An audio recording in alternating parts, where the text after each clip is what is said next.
بسم اللہ الرحمن الرحیم۔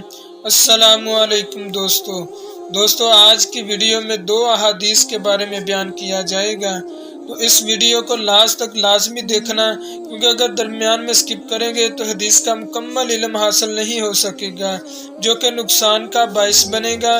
اس لیے آپ نے ویڈیو کو لاسٹ تک دیکھنا ہے۔ اگر درمیان میں مجھ سے کوئی غلطی کوتاہی ہو جائے تو اللہ اپنی رحمت سے معاف فرمائے۔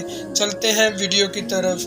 حضرت سیدنا حارث بن وہب رضی اللہ تعالی عنہ فرماتے ہیں کہ میں نے رسول اللہ صلی اللہ تعالی علیہ وآلہ وسلم کو یہ فرماتے سنا کہ میں تمہیں جنتی لوگوں کی خبر نہ دوں؟ ہر کمزور جسے کمزور سمجھا جائے، اگر وہ اللہ عز و جل کے کرم پر اعتماد کرتے ہوئے قسم کھا لے تو اللہ عز و جل اس کی قسم کو ضرور پورا کر دے گا۔ کیا میں تمہیں جہنمی لوگوں کی خبر نہ دوں؟ ہر وہ شخص جو سخت مزاج، بخیل اور خود کو بڑا سمجھنے والا ہو۔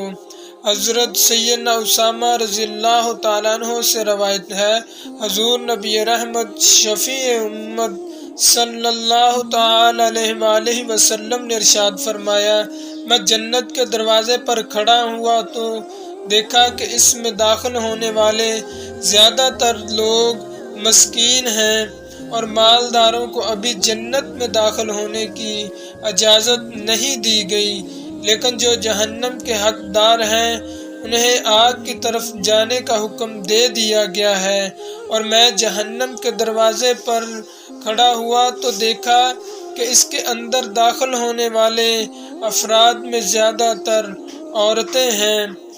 اللہ پاک مجھے اور آپ کو ان احادیث کو صحیح معنوں میں سمجھنے اور ان پر عمل کرنے کی توفیق عطا فرمائے۔ ویڈیو اچھی لگی ہو تو لائک کیجیے گا، سبسکرائب کیجیے گا اور ثواب کی نیت سے دوستوں کو بھی شیئر کیجیے گا۔ جزاک اللہ۔